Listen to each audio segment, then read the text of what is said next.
السلام عليكم ورحمة الله وبركاته. عاملين ايه يا حبايب قلبي؟ من المكونات السهلة والبسيطة ديت هنعمل لكم وصفة بيحبوها الكبار والصغار، وهي ايه؟ الكاتشب.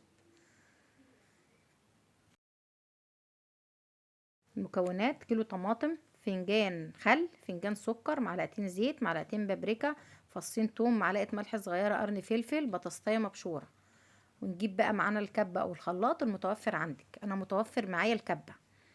ده كيلو طماطم هنحطه في الكبة. بسم الله. عايزه اقول لكم الكاتشب دوت كل مقاديره موجوده في كل بيت، ومقادير سهله وبسيطه وحاجه نظيفه وعن تجربه. بسم الله ما شاء الله، يعني تحفه. كمل بقيه الطماطم، حطيتها على مرتين عشان ما تبقاش تقيله على الكبه.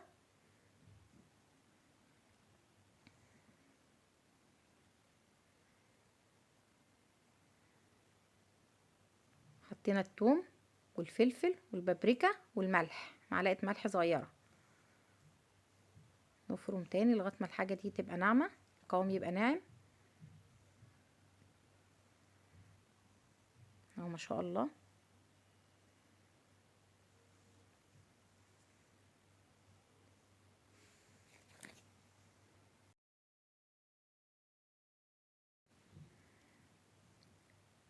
هنحط الإضافة السحرية، البطاطس، بطل الفيديو بتاع النهاردة، اللي بيحول الكاتشب لكاتشب زي بتاع المحلات اللي بنجيبه.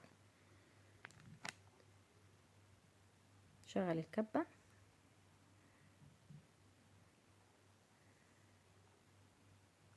ما شاء الله.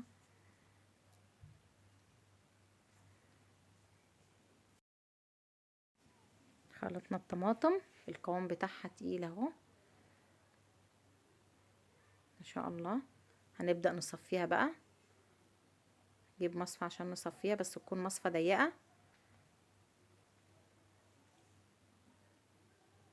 صفي الطماطم.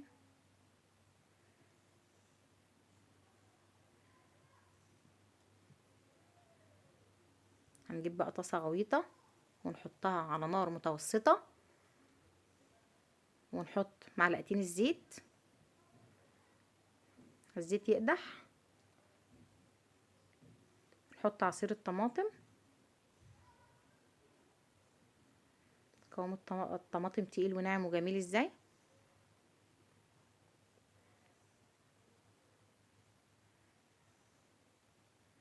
طبعا انتوا هتسألوني وتقولوا لي ما حطيتيش نشا. احنا حاطين البطاطس دي بديل النشا، حاجة طبيعية.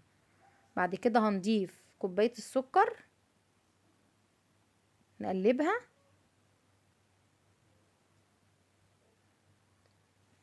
وهنضيف الخل.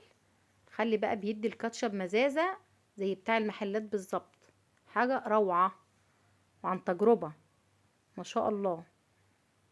وما تقلقوش، يعني السمك هيبقى تخين وزي الفل.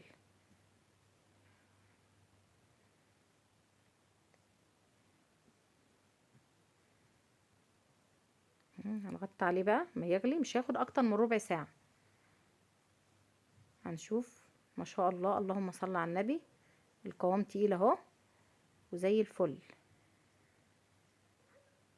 قلبنا. كل ما تقلبي ويخلى كده من الجنب كده من حوالين المعلقه وانت بتقلبي، يبقى كده دخل على مرحله السوا. وهنعمل له تجربه اهو، مش نازل منه ميه ولا اي حاجه. بيتحط على الرف في التلاجة لمده شهر ونص، والفريزر لمده سنه، عن تجربه. كده الوصفه بتاعتنا خلصت اهي. لو عجبكم ما تنسوش تشتركوا في القناه واللايك والشير وتفعيل الجرس عشان يوصل لكم كل جديد. وبألف هنا وشفا.